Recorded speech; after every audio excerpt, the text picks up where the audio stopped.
Welcome to A Well-Designed Business with your host, LuAnn. LuAnn has a lifetime of experience building a multi-million-dollar business with her husband and cousin, and she knows the challenges you face in your interior design business. LuAnn brings you real-life answers to your most pressing problems, as well as practical strategies to explode your interior design business. So, let's get to the business of interior design.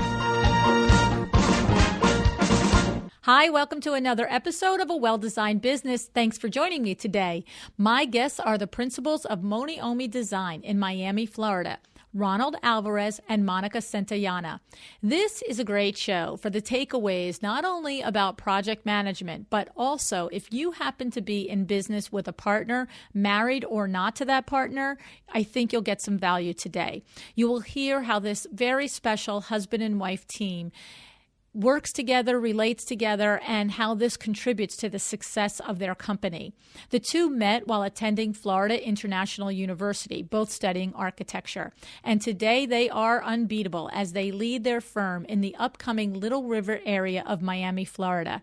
Monica is responsible for selecting the specifics of the design process, such as the textiles and furniture. She focuses on the creative details and finishes, while Ronald, with his background in project management and advertising, well, he keeps everything on schedule, on budget, and moving forward. Their skills include full-service interior design for projects of any scale, custom art and furniture design, graphic design, space planning, and project management. Moniomi's commercial work includes a private aircraft terminal at Orion Jet Centre, and their hospitality projects include Hyatt Place, Comfort Suites, Hampton Inn, Staybridge Suites, Holiday Inn Express, and Pincho Factory Restaurant. I think that you're going to enjoy this conversation today. These two are truly very special, and I really enjoyed getting to know them, and I hope you will too. So hang out for just a second and hear about our sponsor, and then we'll be right back with Ronald and Monica.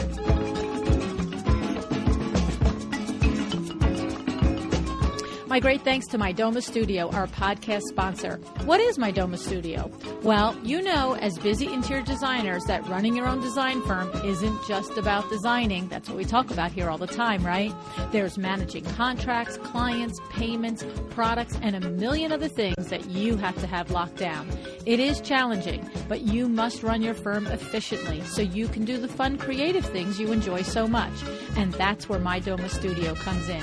I'd like to invite you to try My Doma Studio today. Go to mydomastudio.com/a-well-designed-business. Designers around the world are using My Doma Studio. What about you? Let My Doma Studio help you organize the business side and spend more time on the designing side of your firm. I'd also like to share with you that Vin, Bill, and myself are so impressed with My Doma Studio that we have invested in this company. So see for yourself what My Doma Studio can do for your interior design business. And if you visit using the link mydomastudio.com/a-well-designed-business, you will receive a special offer just for you as listeners of the podcast.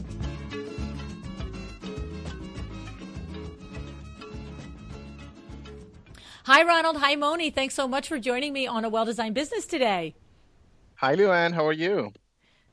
Hi, LuAnn. Thank you for having us. We're great. How are you? I'm great, too. Thanks. So this is fun because we've had on the podcast, I've interviewed, here and there, I don't know how many firms that are husband and wife firms, but I don't think I've ever interviewed them at the same time. So this will be interesting because one of you can't say throw the other one under the bus and, say the other one's right there to call you out on it, right?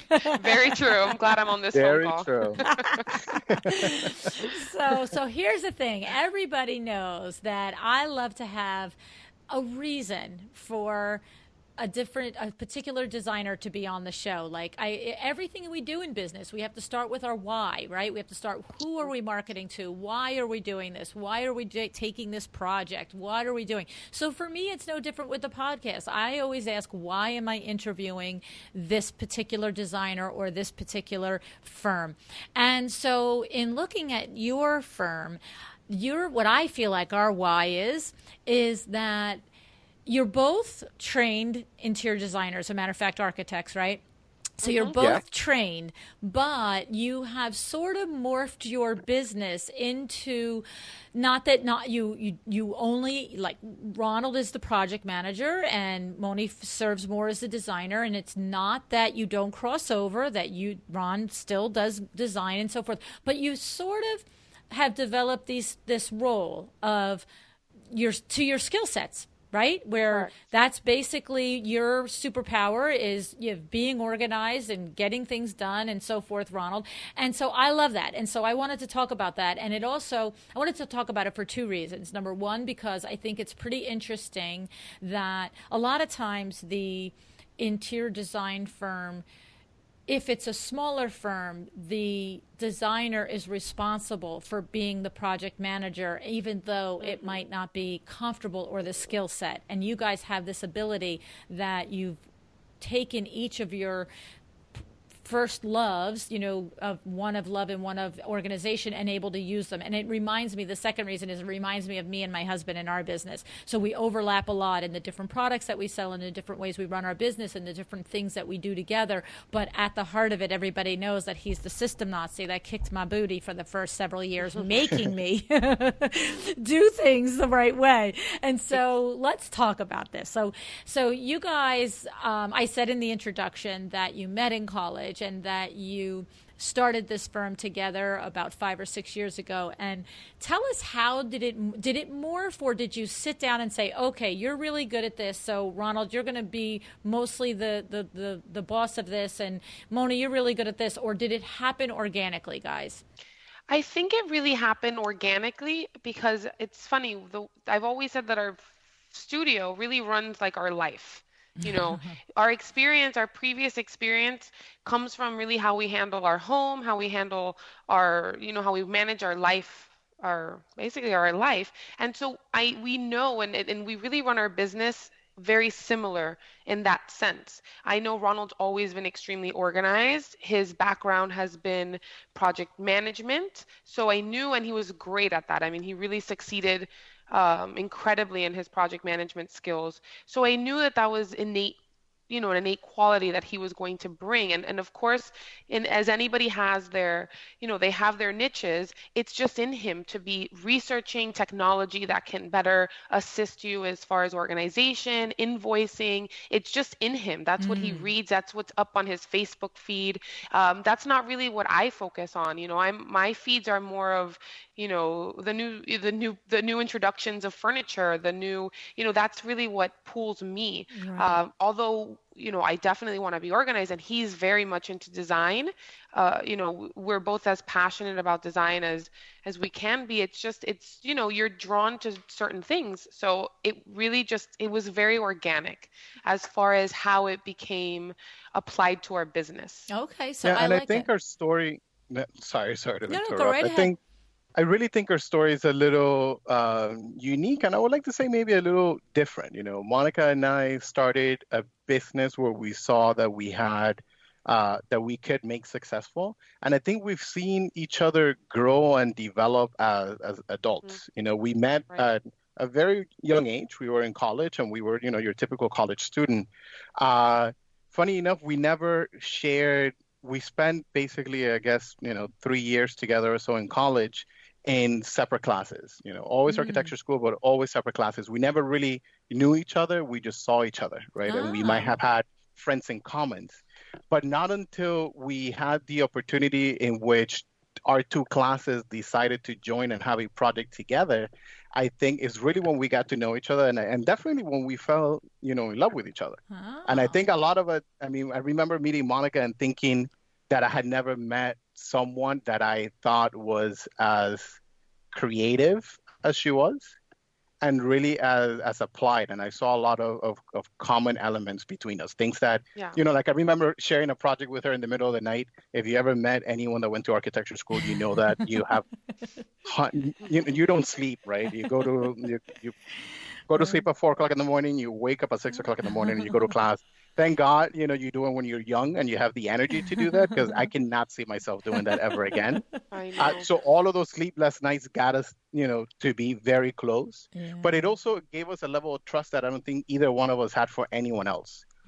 being able to hand off something to Monica and be like, hey, I trust you to do this elevations for me or to cut this piece. And she feeling the same is something that we had never felt like that about anyone, because ultimately, I think before we met each other, we didn't were want to both partner. there. Yeah, we hated partnering because we felt like in order to do the project right, we have to do it ourselves and then just let the other person sit on the couch. Well, you know what? That's very significant, because I can understand that. It's like you, especially at that level, at the college level, you don't know if the person that you're working with is as committed as a student as you are. And if you are so driven and that committed, you're either, like you said, just going to say, get out of my way, I'll do it. I don't care that I'm doing the whole work because now I know it's done well. Or the other person has enough of a voice where they want to do their part of the project, but you probably feel like you have to overlook it and check it. And what you're saying is that you both instinctively trusted each other and knew that you were as committed and as passionate about creating your best work always. Exactly. Correct. And I really think, as silly as it may seem, that relationship starting that early in our life and that young really precedented like our the way that we live together and the way that we work together, essentially. That's really very significant and very interesting. I like that. Yeah, I mean, I remember, for example, before we graduated, I think right into my last semester of architecture, I realized that architecture was not for me. That wasn't something that I wanted to do. I think Monica was kind of feeling the same. And she was already exploring, like, well, let me do something else. She was working at non-architecture related firm at the time. And she was just kind of thinking, like, let me see what I could do. And I remember feeling like, no, you can't do that. Like, you are so talented that you cannot waste that talent on doing anything but architecture or interior design, ultimately, which is what she really wanted to do.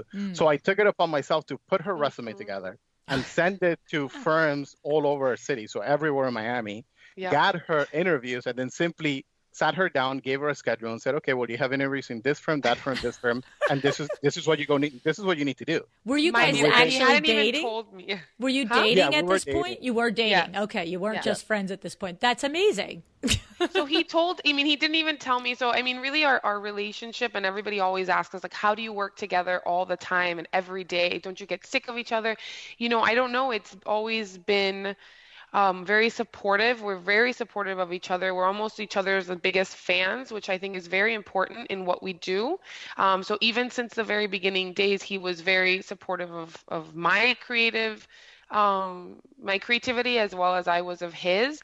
And we kind of push each other, which I think that also was one of examples of Ronald being the organizational, the very, headstrong and saying, we're sending your resume. And again, that's just basically an example of how we develop our dynamic. Yes. Yeah. And so he didn't tell you he did that. And when he sat you down and said, okay, these are all your interviews, were you right from the beginning, Moni, where you understood that was love and care, or, and like, I know I can hear it now that you appreciated and value that he takes that role in your personal and in your business life. But that young and that one of those very first times that he did that, did you immediately receive it that way? Or were you sort of like, what? Oh, you did?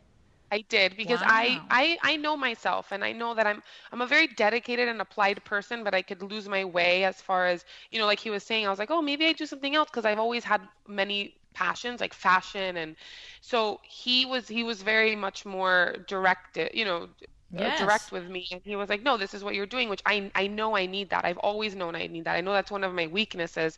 So that was when I saw it, I was like, oh, I need you in my life. I'm like, I knew at that point, like, I need to marry you. I definitely need you in my life, and we know we need each other. I love it because it is, and you're so smart, Monica, because it is exactly what you said. It takes you knowing yourself, so that you could, instead of having any myriad of reactions, the reaction is, I know I need somebody to do this for me, and I appreciate that you did it for me, as opposed to 100%. That's amazing, especially as a young person, for you to have that awareness that it was done from every good spot and not done from I'm ruling your life and I'm in charge of you now and all this other stuff. I'm glad you didn't take it that way. Yeah, no. And even sometimes when I feel like that, I work, I'm like, Ronald, you're always, I actually think to myself, no, that's actually a good thing. And I step back and I'm like, no, I understand. Well, So I have a theory on things. I'm going to share you guys with a theory. I have a theory on people, and I've said this to so many people over the years, that everybody, if you take any personality, and this is in Ronald now, it's going to be completely exposed as thing. One of the very best qualities about any particular person, if you turn it on its head, it is also probably one of the qualities that can make you the craziest about that person, right? So here's Very true. Right, because his quality, he sees that you're not really sure where you're going, and it's getting graduation time, and so he researches, he organizes, he makes appointments, and he sets you up, and you're just like, wow, that's awesome. But I guarantee you, there's probably times where you're just like, dude, seriously, I'm a grown up, and I will handle this stuff. That's all the time. Yeah, and so the thing is, I've identified those that single driver in my husband's personality and my partner Bill's personality. They each have a different thing, okay? But when either my husband or my cousin Bill is driving the other one or me crazy, I can't tell you how many times I've said to my cousin, I'm like, I know he's enough to make you crazy and this and that and the other thing, but it's that same thing that we rely on when this and this, and he's like, I know. Very true. So very, very true. Yes, and so it's great when you understand somebody's superpower and you have the appreciation for it, and when it feels a little infringing, that you just go right back to the gratitude of it. You know what I mean? Yep. So for Billy, his superpower is that he is infinitely patient. He is infinitely patient, and that is the one of on top of having technical skill as a window treatment installer. You have to have that. That's like a designer having to have the tools of the trade, right? But infinite patience is probably the number one thing you want after you have your technical skill set down. Because on the job, he is just as smooth as, a lake. Everything could be going right. It could be going wrong. It doesn't matter. Right. He's just very easygoing. And the thing is, that is so valuable. But then when we have, 4 designers all wanting installation in the same week, and there's only enough time to do 3 of them, and we're all crazy. We're like, you got to do something. You got to get more hours in a day. He's just like, well, they're just not all going to fit. It's not right. Exactly. And we're like, but you got to get upset about it. It's like, what's to get upset about? They're not all going to fit. Pick one. That doesn't go. And we're just like, we can't do it. So it's funny. I think we need Bill. I know. Right. So it's true though. So I love that you both bring, look, it's personal and it's professional. So it's awesome. So, okay. So it develops organically. We see that Ronald is a take charge sort of a person. He's a detail-oriented person. And so what happens now is Ron, you come in and you start to set up systems within the firm. And I guess what it is it seems to me, Monica, that you probably had a way of doing things that he probably came in and went, okay, this would be done better this way. And what are some of those differences? Can you think back, one of you, to something that other designers might share in common? Like typically you might do this on a project management, and this is so much better, like either from not having a step of systems. Tell us some, goods and bads here. Well, I think it also, even when I was on my own, when I had just left the architectural firm, he still developed with me, even though I was I was taking charge of Moniomi on 100%. He was still part of the process. Okay. So what he always did was, I'm always a very I like to write things down, not so technology driven. So he was definitely the one that instigated the, we have to get QuickBooks, and we have to get a timesheet. Once we started getting employees, we have to get a timesheet system and all of that. So really, he was the one that brought all of that to the table. If it were me, I'd probably be sending Excel sheets to everyone and having them fill it out or something like that, and manually adding everything. Right. So he was really the one that was always, since he was always by my side, always the one to really initiate and research what is the best way, and download and anything that he thought, look at all the tutorials, and he's always been the one to lead that. Okay. So it was really always by my side as far as the development of our organization. Okay. Yeah, So I think at the beginning our business was just a little smaller, obviously, because it was just Monica and I, and then we'll just hire random, just like part-time employees to help, occasionally. So yeah, freelancers, and it gave us. It was easier to manage because it was just us, So Right. getting home, we didn't have any children, and we would get home and talk about business and kind of work Right. on a little Excel or something like that. But as the business started to grow, we realized the importance of having so much more than that. Exactly. And then on the other side too, I'm working in a technology project management driven business. That's what I was doing on while Monica was developing our firm. And I'm seeing, all of this really processes and programs and things that we have to help us on that side. And I'm lucky enough that I'm really part of that development team that's coming up with better ways of doing business. So I'm trying to bring some of that back, to our own business, and ways to improve our own business. And by no means I think we have it all right. I think we're still changing. We're still looking for better ways. We're looking for ways to improve. And, and sometimes you kind of go around the circle a couple of times before you really find what works for you. Right. Exactly. But it's been I think it's been a good path. I think, we're aligned. We have a pretty good setup, I think, between our team, and definitely Monica and I. Okay, well, I can hear that. I mean, there's no question that you guys are, locked down. So and I love it. Let me ask you a question. So let's get into some nuts and bolts with it then for a moment. So let's take the scenario of running basically let's take a helicopter view of how a project is run within your company. So do you start with an intake questionnaire with your clients? Like, how do we get from an inquiry to you decide to have a first meeting? What's your process there?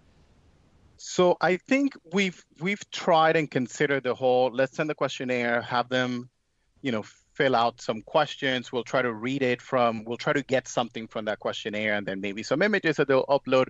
But we really realized over the years that we like to meet our clients. We like to see them in their home. We like to have a sense of what they like based on what, their home looks like, the way that they dress, the car that they drive, like all of that just kind of gives you really a sense of what the kind of person that they are, Right, and what they're going to like. So even though, maybe sending out a questionnaire might be, maybe cuts a couple steps, we really like that one-on-one. So do you charge for that discovery consultation, or do you do that at no charge?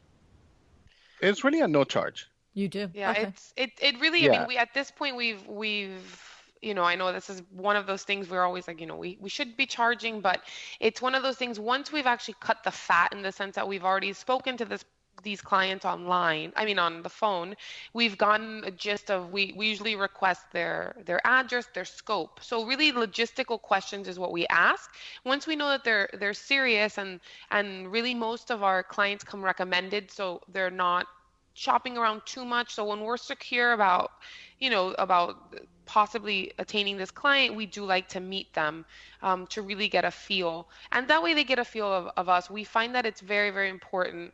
The dynamic between us and the client is much more important than really the project, because it can make or break a project. No matter how amazing the designer is or how amazing the client is, it's really the way that you get along, and the way, because it's a years long process. Right. We always explain to our clients, you're going to be with us for a few years. Especially if we're doing a new construction home, we're going to be with you longer than alongside the architect and way after. Right. We're here, we always, our process is to do layers of accessories and things in that manner. So we are there very long after. And because of our positive and great relationships that we end up developing with our clients, we're there for a lot more sometimes than interior design. They end up leaning on us for just consultation on other projects that they may have in the home, events that they're doing. So we end up being, lingering around for quite a while, which is why it's very important for us to really initially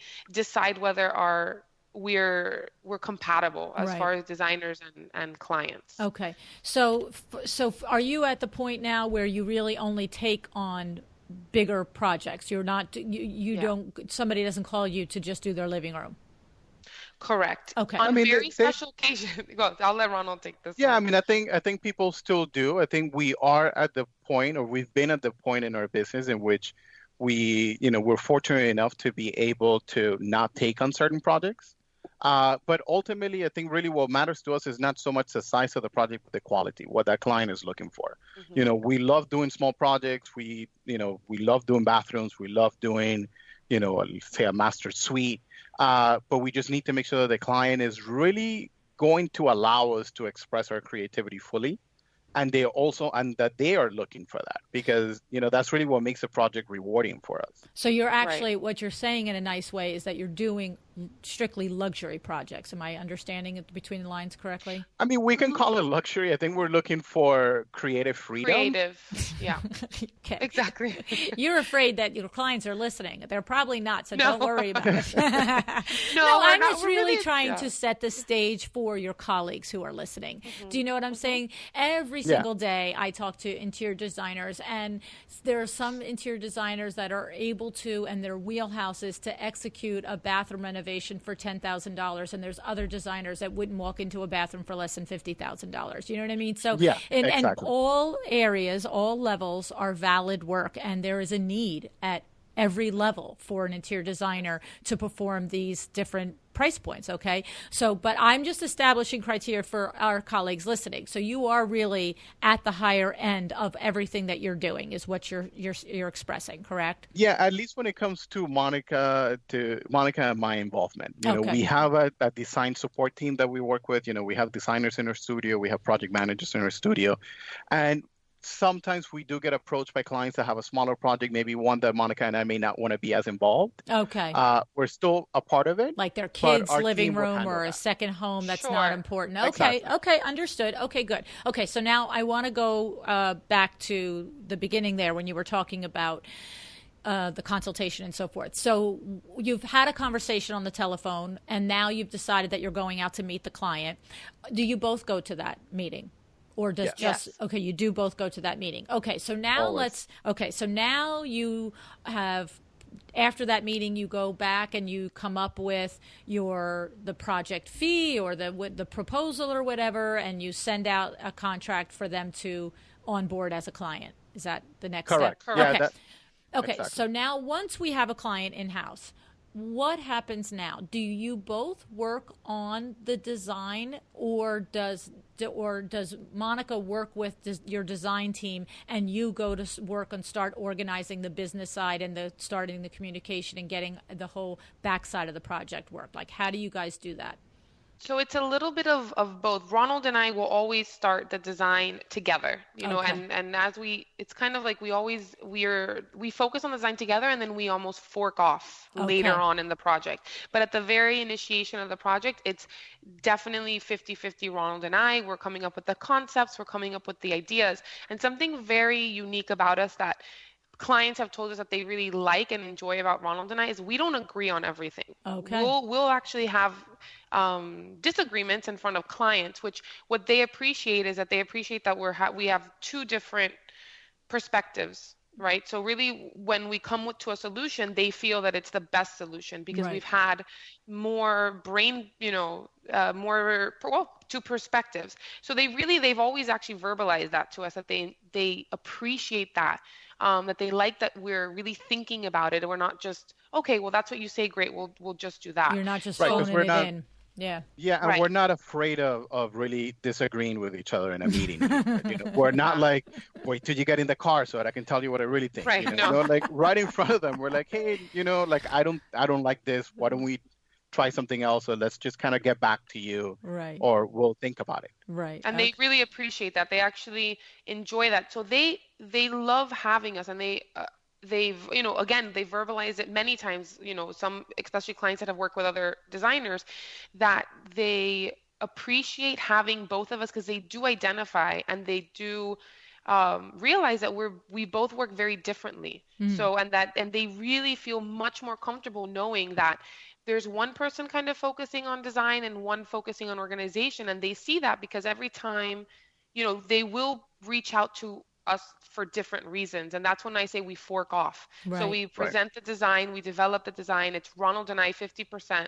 And then once the project starts developing and we're starting to produce, visuals, presentations, elevations, and selections, and once the project actually is going into construction mode at one point, really the questions that are driven to construction and scheduling are going to go to Ronald, and anything related to selections are, they come to me. Interesting.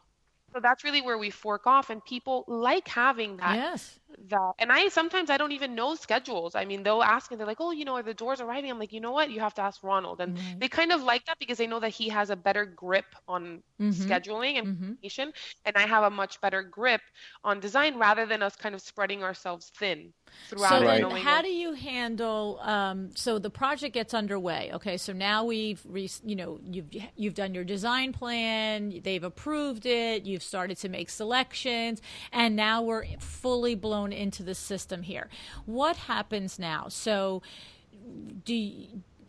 Ron, you have your own protocols on deposits and balance dues and all of that stuff. Okay, so what happens how close, I can hear that when you just said I'm not sure when the doors are coming in, you have to ask him. How do you handle, say, vendor meetings? So if you're going to meet with the tile guy or the contractor or whoever it might be, because the conversation is two-sided. It's the aesthetic, but it's also, well, you can't pick that if that's out of stock for 6 months because that's going to throw this off. How do you guys handle those? Do you have a vendor day that you do your things, or what do you do? Well, I think in our case, we have really great and very valuable relationships with our vendors. Okay, good. Most of them come to us, so we don't have to really go to them. When it comes to on-site meetings, we try to develop, whenever there's any kind of detail that we know will require a meeting, we prepare for that by having a clear set of drawings or a document presentation outlining what the installation would be, that really any one of our team members can really take on and have that meeting without really us being present. Okay, that takes a lot of preparation to have that ready. It does, but it also takes a little bit, I think, of an understanding of what information is really crucial and what isn't, so that you're not really wasting time developing details that are not necessary. Okay. So I think that's part of, I feel, what we do by having an understanding of what we need to prepare for, right? I feel like we design within our means. We only get crazy when we learn that we found someone that can do this kind of crazy cool thing that we've never done before. Okay. But we're not the type of designers to be like, oh, I just want to find some drift wood from the side of the road and make a wall.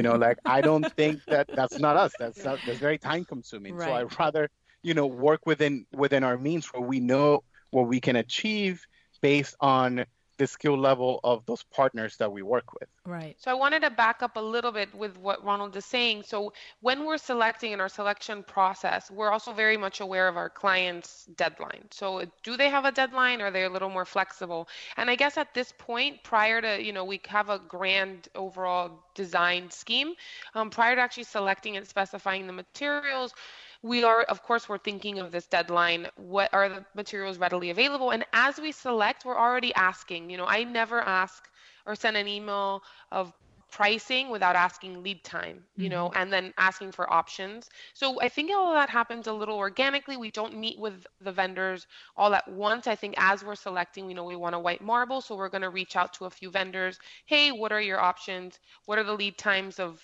give me a few samples of what you have in this format, and so forth. And we're designing, thinking of availability and stock and all of that. And then also in our team, a very crucial member of our team as well is our on-site project manager. So what we have is, once we've moved into installation mode, construction mode, we find that it was very useful and very necessary for us to have an on-site project manager that is only part of our team and is the liaison between us and the contractors and the installers. He's the one that schedules and handles all of the installations and all of the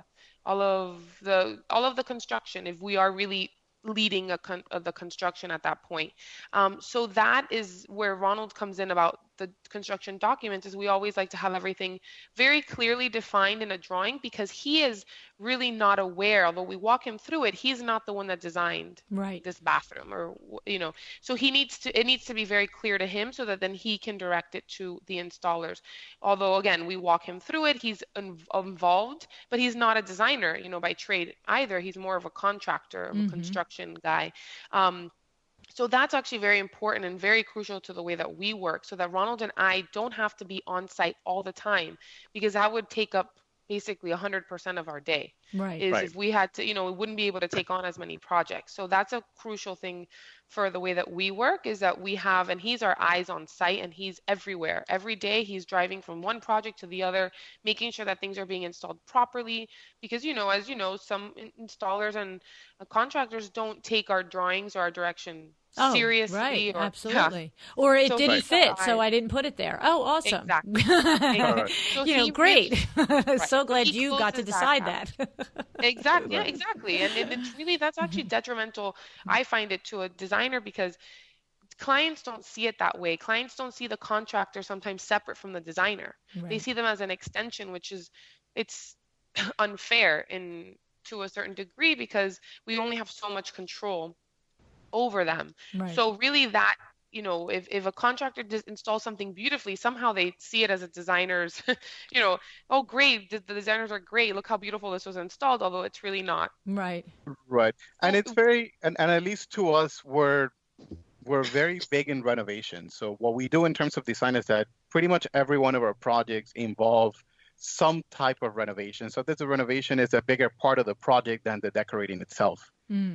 So we're not really decorators, right? We're not just coming into a finished space and painting and wallpaper, window treatments. We're actually transforming the interior architecture and, and taking it all the way up through the decor. So it requires other and very different skills from our team.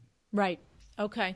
And so how do you what kind of communication do you have? Like, in other words, your project manager is running around to all the different projects overseeing. Do you have a set standing meeting with your entire staff on certain days, or you have a private meeting with the project manager and go through the criteria and the projects that are in the pipeline at that moment for that week coming up? How do you organize that and make sure that person has all the information they need for his week's worth of checking on everything? Yeah, exactly that. So we've tried this meeting actually pretty much every day of the week. I think our meeting now is held on Mondays. Right. So we have a standing meetings every Monday with our team. We separate those meetings into two. So I have a meeting with the project manager. We bring in, Monica when she's needed to give us certain details. Other than that, I'm usually the one that meets with him and go through our schedule. What happens that week? Who do we need to schedule? What do we need? Have orders been placed? Have orders come in? Things of that nature. And then we have a second meeting with the rest of the designers, which is generally discussing either certain design-only projects or projects are in the design process. And then second to that is hospitality. Our business is 50% hospitality, 50% residential, which is something that I guess we didn't mention earlier, but Monica and I as a team work primarily on our residential projects. So although we have a team of designers in our studio to help us and support everything that we do, when it comes to residential, it's really just Monica and I. We develop our residential projects fully. And then we turn to our team for support, at managing the project, creating certain documentations. Hospitality, on the other hand, is really what our design team concentrates in. So they are the ones who fully manage that, with us really only supervising from a higher level. Oh, okay. Right. So we're always involved. We're always the ones, obviously, to design, but it's a lot easier and scalable for a commercial project to have a team, because usually our residential clients don't want to work with anyone other than Ronald or myself. Right. That's actually one of the first questions they ask us when they start working with us. Is like, are we going to be talking to you, or are we going to be talking to, one of your designers? And that seems to push people away sometimes when we're like, well, yeah, you're going to see us at the beginning, and then, we move away. For us, I also think that's what identifies us and sets us apart is our clients, and also drives us a little crazy, but in a good way, is our clients know that they can reach out to us personally, Ronald and myself. They feel comfortable with that. They feel, and really that's how we feel we work the best, although I would love to have it be, maybe a little less, but it's really the only way that we feel that we're completely in tune with them and as people, as their character, and really that's how we're able to provide their home with the feel that we want to inject of their personalkind Well, it kind of goes back to when you were in college. You only trust each other to do the work. It's kind of like that. I mean, we have full confidence in our staff. As far as residential, yes, I think that's we like for it to be. We're both very controlling in our own way. Exactly. We allow each other to control together, but as separate entities, we're very controlled. Yeah, no, I know that dynamic. It's my husband and myself as well. It's like we're both very strong-willed people, but we have our areas that we just acknowledge that as the other person's superpower area and step away, step back. Ron and I are both Scorpios, so. Okay.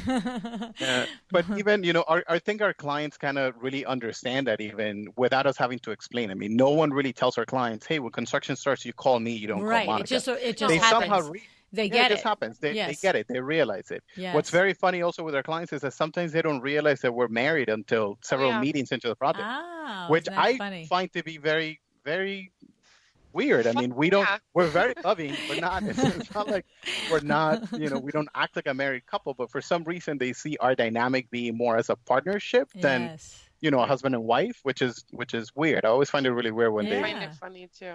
Yeah. So, well, you know what, though? I have to say, I'm just picturing it. It's because I think, look, now we're going to go all Oprah Winfrey on everybody here and have a conversation about, personalities and our private lives. But what I'm hearing in the two of you is that from that very first example of when you finally met each other in your third year of school and you finally found another student at first, was it just a student to you that you could trust implicitly, and then you took it all the way through to running the firm together. And I think for me, my guess why it sometimes happens when they don't realize that you're married at first is because like you're saying, geez, we're very loving together. We're very, casual together. But I think what it is it's not normal, it's not typical to find a married couple in business together that are giving absolute deference and respect to the other person's skill set. And that is more typical in partners that are not married.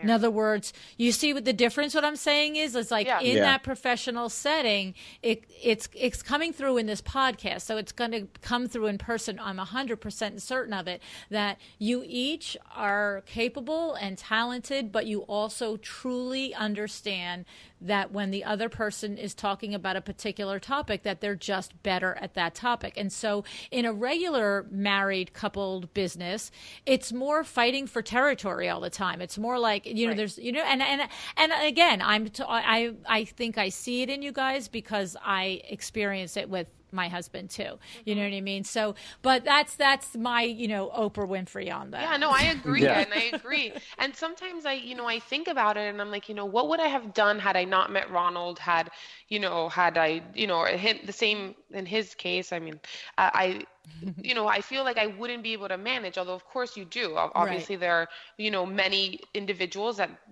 lead their own firm and their own studio. I think what makes anyone successful is really understanding what your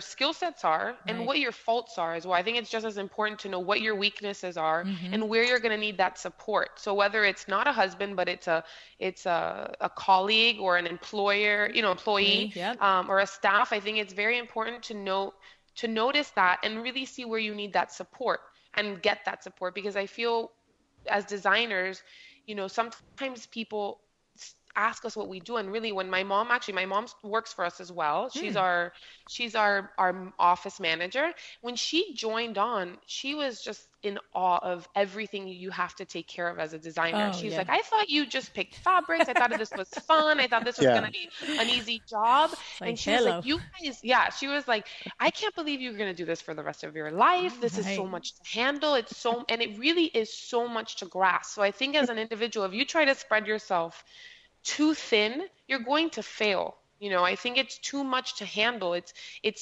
not, it's not only selecting finishes, it's the procuring of the finishes. It's keeping track of when they're arriving, installing, scheduling installations, coordinating with contractors, dealing with upset clients or clients that don't really understand what's going on, and, setting those expectations. So it's a lot to deal with emotionally, as well. So I just feel that you really need your support system, whoever that is.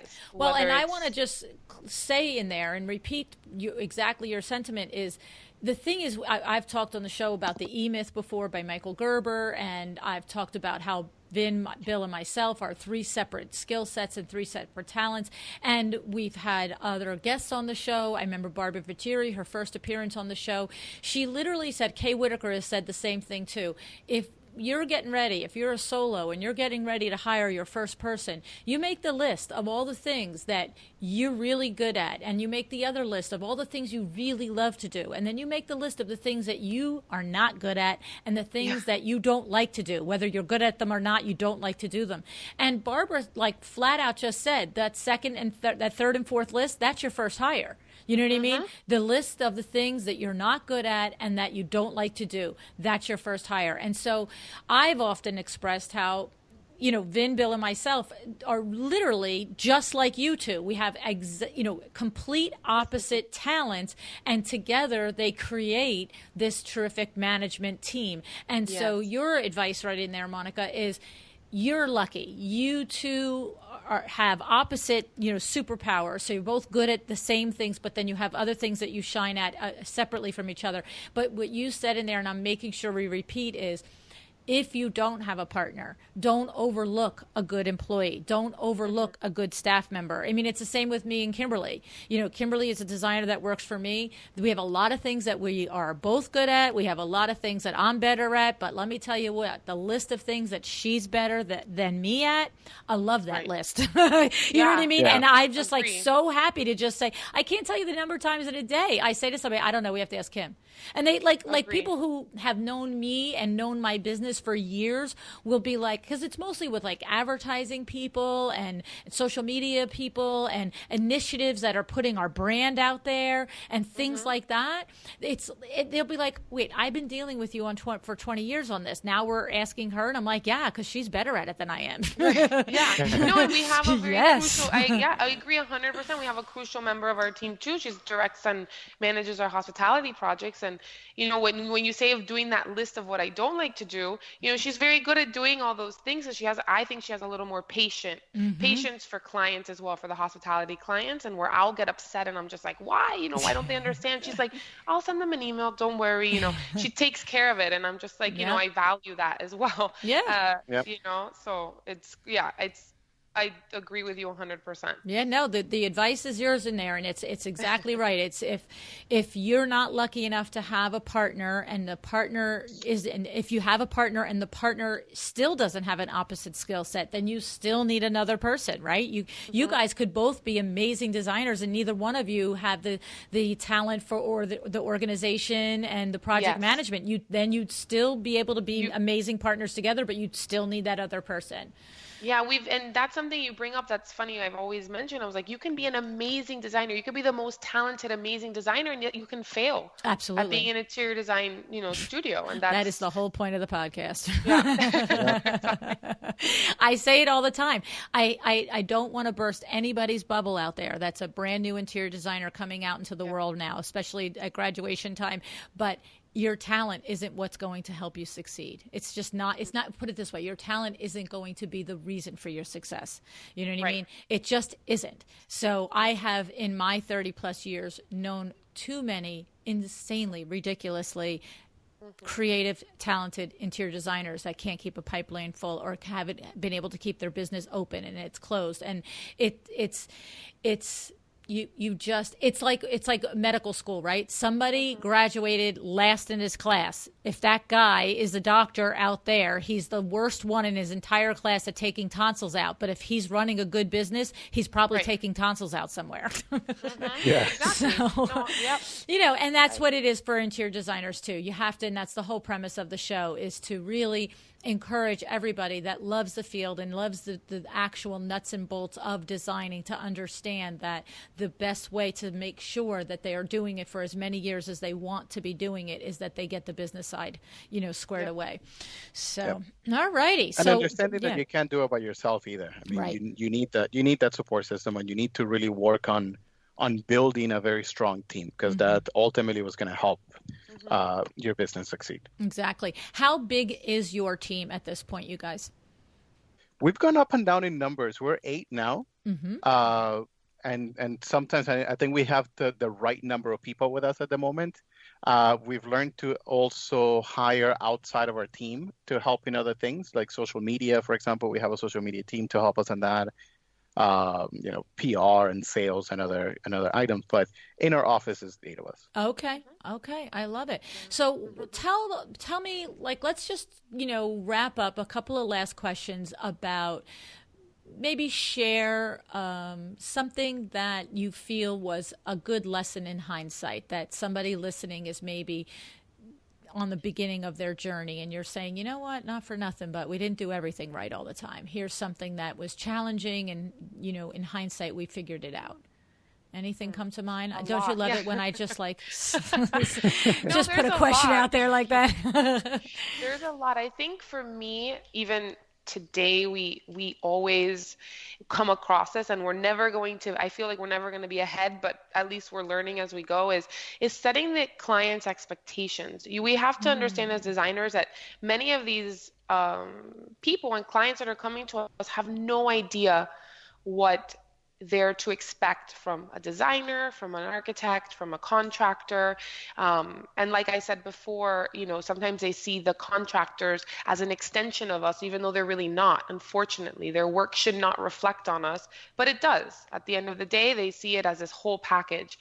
So it's really trying to set the right expectation, explaining to them as much as you possibly can, as much as you can, as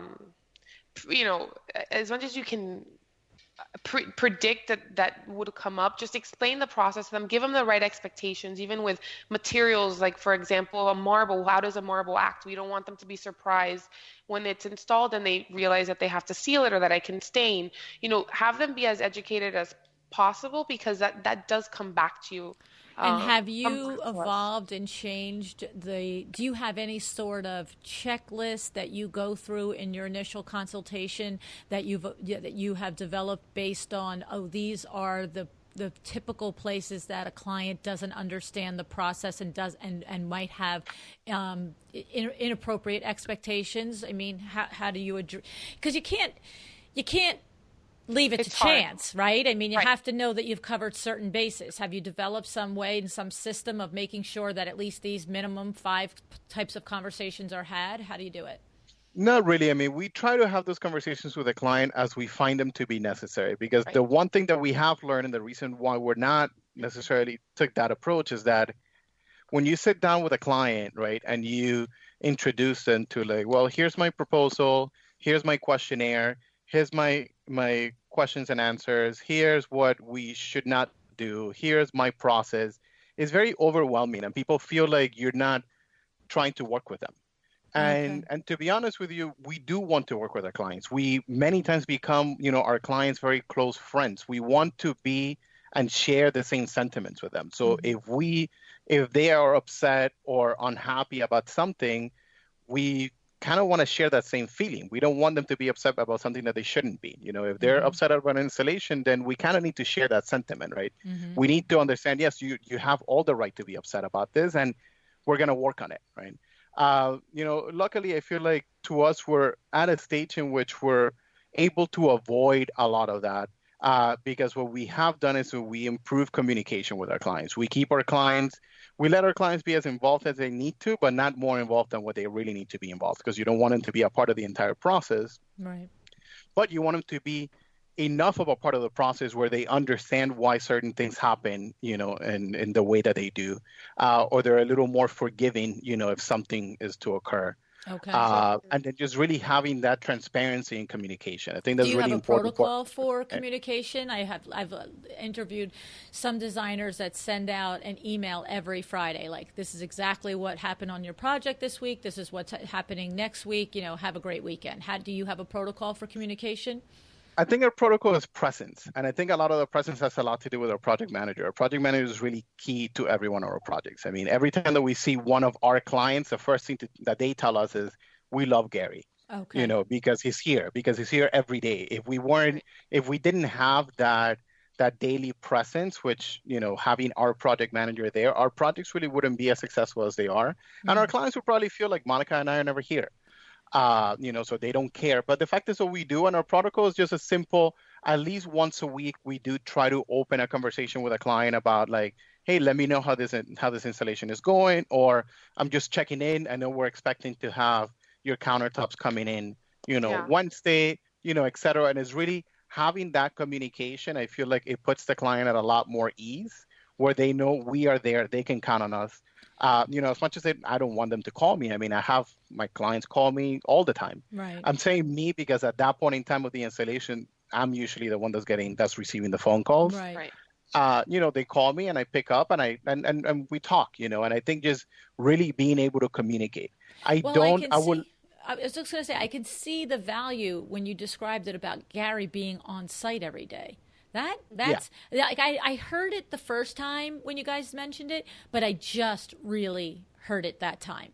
And that is huge. At what point in your career did you, like, that almost seems like an indulgence. Do you know what I mean? It's not, but it almost, I could see it. Yeah. I can see a design firm being like, I just can't afford that. That's ridiculous. Yeah. It's right? true. And many times we see that, we look at numbers and we're like, well, where's this salary going? But truly, I mean, that salary is going to keeping our clients happy. You may not be able to pinpoint every hour as billable, but it is really the one thing that's that's keeping our clients happy, is knowing that we're there. And funny enough, Gary came to Moniomi before I even started Moniomi. Oh, okay. Gary started with Monica, helping Monica before I even came in full time. So he has learned a ton. He's a very reliable person. He's very I guess people really like him. He's a very nice guy. Yeah, he's very, and he really, and through my, I feel my training, he's really learned, how to handle a business, how to schedule things, how to communicate with contractors, how to keep the right expectations to client as well. Mm-hmm. So, I often enough kind of push that ball onto Gary when someone tells me, well, when is my door coming? Right. Like today, we're meeting a client today selecting slabs, and she's asking me about her doors that are being installed that she thinks they need to be done before the drywall. And I'm here like, I'm not sure. Let me follow up with Gary. And I'm texting Gary, and Gary's like, why is she even telling you this? I just talked to her half an hour. Yes, right. Because they want to hear it from you, right? Yeah. A lot of times they do that, but and to add on to that, that's another level. When I said, well, I might not know the scheduling, I asked Ronald. Ronald will many times at the end, once it's really fully into construction, it will be Gary that we're asking. Right. And that's where we're finding everybody's niche. And that's how I feel how we keep an organized and productive firm. Mm-hmm. We kind of have these stages, and we move the project along to different people, so that we can now focus on another project. As far as the design stage, we never let go of a project. We're always very, very much involved. People are like, well, Gary was there, do you guys want to pass by? And I'm like, we could definitely pass by, but trust us that Gary has informed us on everything, has sent us pictures. We're very on top of it. Just because Gary's there doesn't mean we're not. Right. He's just physically there, which, like you said, it's very, very, very valuable. Well, I got to tell you, just thinking about the number of designers I've worked with over the years, I don't know that I don't know that I know any designer that actually has somebody. I think Well, I mean, Sandra Funk has a project manager. I don't know if Sammy goes every single week to every single project that the construction people are on. She probably does. They're so smart over there too. But I mean, and I don't know. I think I guess what I'm hearing in what you're saying is that he is making the rounds to every single project that's in process, whether there is a meeting scheduled or not. He's going in, he's showing up, he's staying a few hours, he's just double checking on things and yada yada, as opposed to just popping in to meet somebody to, whatever, and then leave. Okay. Right. He's just making sure that the project is being completed. Yeah. And to everyone hearing, that was one of the things, or listening, that was one of our issues. It's like, hey, how are we going to make his position valuable and really, I guess, profitable, not even profitable, but it's fine, that we work it in. And that's something we actually had to work into our proposal. In our process, he is part of our process. You cannot opt to not have Gary as part of our design process. So we work that in to our contract, and it's part of our construction administration.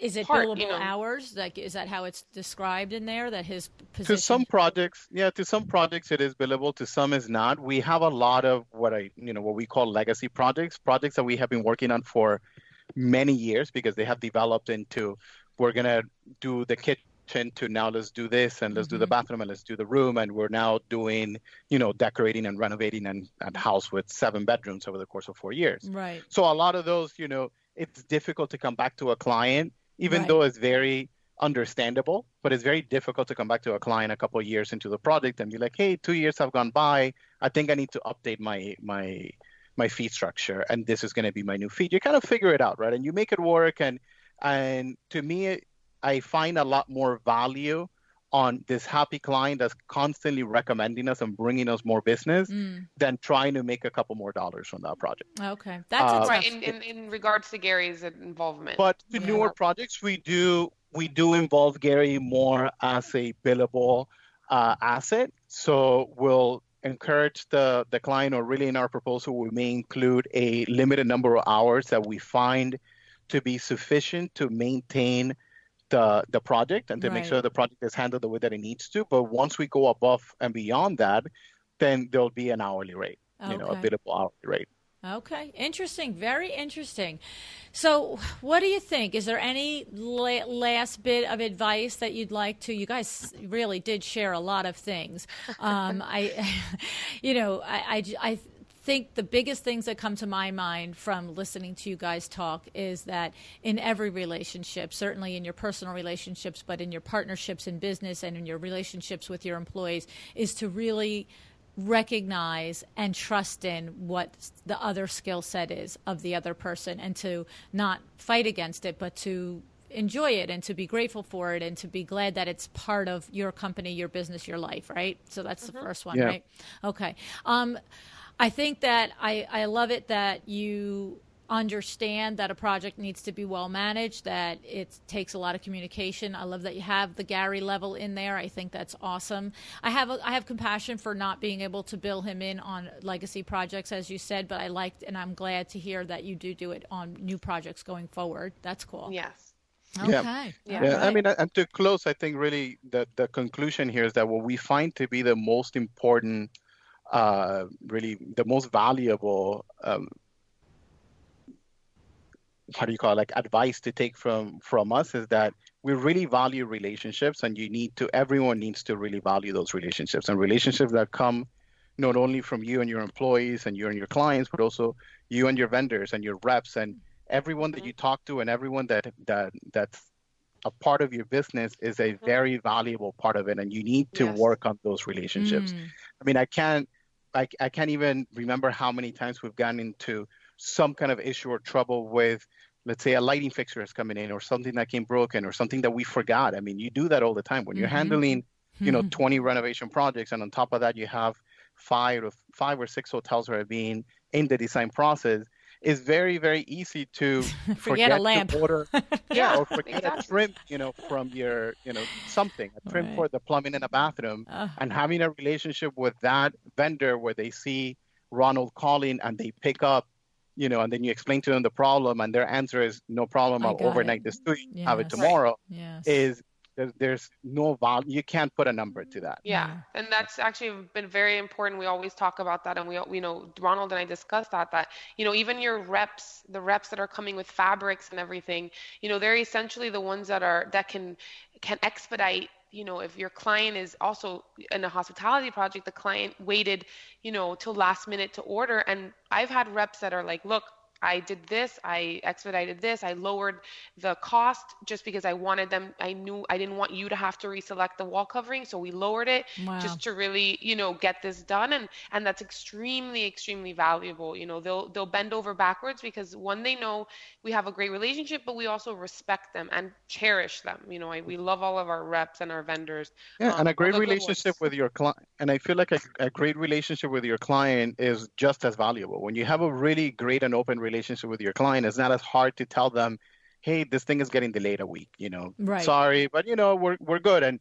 But when you don't have that relationship, everything becomes bad news, Right. Well, but and when I think it's just a conversation. Yeah, and I think honestly, to me, what I'm hearing is that it is the level of communication and clients that's so exactly true. If they feel like you're not around, you're not managing, you're not taking care of things, and then something goes wrong, even if you are doing all of those things and something goes wrong because of a simple error or because it's not your fault, if their perception is that you're not on top of it, when something goes wrong, then they hammer that because now it's like the confirmation that you weren't on top of it. And so the thing is to be on top of your projects. Let's start there.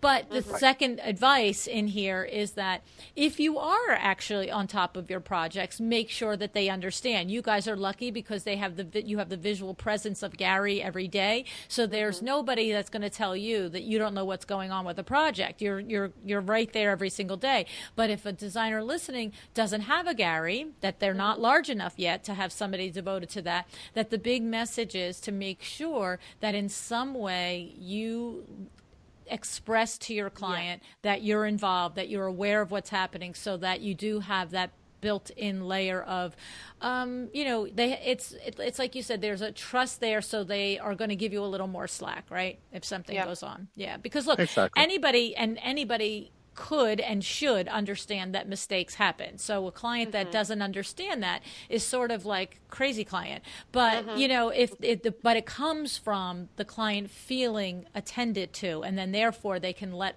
a mistake go because it doesn't feel like negligence. It feels like a mistake. Exactly. Yeah. And I'm very big on phone calls. I know most people don't like to call anyone anymore, right? You text, you email because it's easier to hide behind the computer. But you can get through to someone so much better when you talk to them on the phone than when you do in an email. An email leaves all the emotion out. Or puts the wrong emotion in. Correct. And you never know how you may catch them. People read them at their own time. So maybe they're reading it right after they got into an argument with someone. Then they already have that, that argumentative, demeanor with them when they're reading it. Yep. So the one thing that I always recommend to do, tough conversations need to be handled over the phone or in person. Yeah. You can't hide behind an email. You can't hide behind a text. Well, and I don't like it. Very, I would much rather pick up the phone. When I receive an email that I think, somebody sounds like they're like upset, then I pick up the phone. Okay, because you know what? Maybe they're not upset. When I hear their voice, I'm going to know. But if they are upset when I hear their voice, then I want them to hear me explain or try to, whatever it is about what they're upset about, like get to the resolution of it. Do you know what I mean? So I agree 100%. Good for you. So, well, let me tell you what, guys, you guys are awesome. I really enjoyed meeting you too. And I think that if you did run an interior design firm, you could probably run marriage counseling classes for people. So you feel the same sometimes. Yeah, you really do seem to have both sides very nicely, working out there. I love it. I love the respect that comes through for each other, that you have for each other. It's awesome. Thank you so much. And thank you for having us. This has been great. And actually, it's brought out things in us I don't even think we realized. So it was good. It was a good exercise for us, too. So maybe I'm the therapist. Yeah, I think so. Oh, that's awesome. Have a great day. Thank you. Too. Have a good one.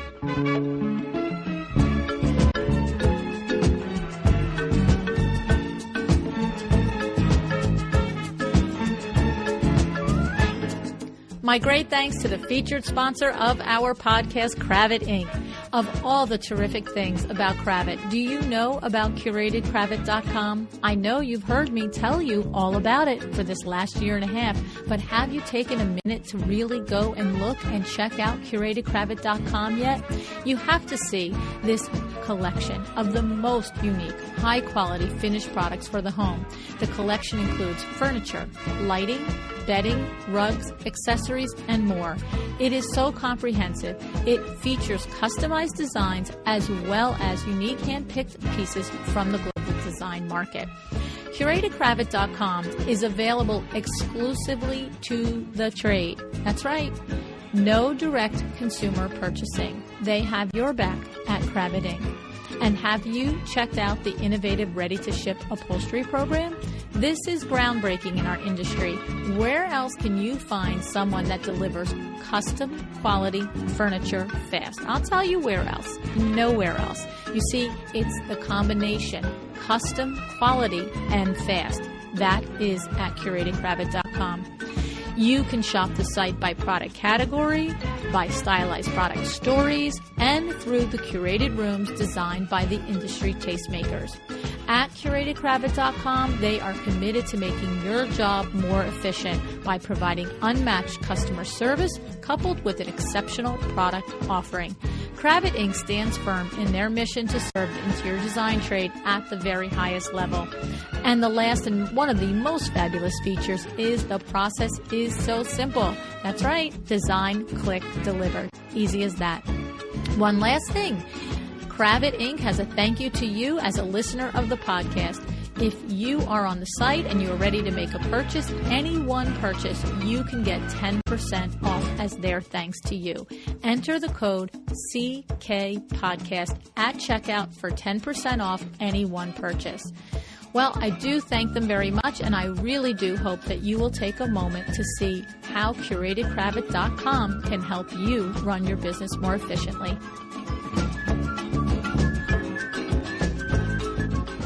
Honestly, it was really inspiring to hear them discuss the way they respect each other and allow each other space to work, right? The love and the respect for each other is so evident, and it's awesome, isn't it? There are a few other words that come to mind when I think about them as well. How about directed, intentional, organized, and visionary? In running their interior design firm, they understand what many of the business coaches we've had on the show have told us. Identify your strengths, identify your zone of genius, work in that area, and hire out for the other stuff. But what happens when you do? We don't often talk about the part after you've hired someone outside of your zone of genius, the part where you have to let go and trust the other to work in their strength. It's human nature, right? You know you need help in your business. You do it. You hire that help, but then do you micromanage the death out of them to the point that you're no longer productive and they're frustrated? So if you do as the coaches say, make your list of the things you're not good at, the things you don't like to do, and go find the person that fits that description. What do you got to do next? You got to train them first. Of course, if it's not your business partner, you have to train them. But then you have to let them do their thing, just like Moni and Ron do. First in college, they knew it when they could rely only on each other to do projects with the same dedication and attention to detail as each would do. And now in their own business, it's the same. They rely on, count on, and respect each other to do their own thing. It's not always easy, as I said in the interview, I know. But I know from our firsthand experience at WindowWorks as well. It is the way to do it. So the big takeaway, whether it's an assistant, a project manager, or your business partner, decide the skills that each of you have, this task that each of you is best suited to, and then give the responsibility over to the other one. Let them enjoy the joy of handling their job. Everyone will be happier and everyone will be more productive. I promise you. All righty. So please remember to show some love to our sponsors. Tag them on Facebook and Instagram and Twitter and everywhere else if you're using their products and services. services. All right. I mean, these are people too behind these companies, Kravet Inc., My DOMA Studio, Cherish, Kate the Socialite. No different than the rest of us. They like to know if you're using their product and services and enjoying them. So don't hesitate to tag them and let them know. And on that note, don't forget, if you are in the New York City area, this coming Wednesday, the 21st, just a couple days from now, if you're listening to this in real time, I will be at the Kravet Party unveiling their new showroom on the 12th floor in the D&D building. Come by between 2 and 5 o'clock and say hi, see the new showroom, hang out with us a bit. And if you're not in the New York City area, please try to check in on Facebook between those hours and catch us live, okay? Now, before I go, I have one huge thank you to give Kimberly K of Kimberly K Interiors in Arizona. Kimberly, you're an angel, honestly. Every time I turn around, you are posting on a different designer's feed, complimenting their work, of course, and then telling them about my podcast. And I just can't tell you how much joy that brings me and how much I appreciate that. So, you know, I've said it before, if you're loving the show, share it with a designer bestie. Well, Kimberly is certainly going around and doing that. And she is like making herself my own little brand ambassador. So truly, Kimberly, thank you so much. It's very, very, very sweet and very terrific of you, and I do appreciate it so much. All righty, everybody. Thank you tons for listening. I hope you have an excellent day.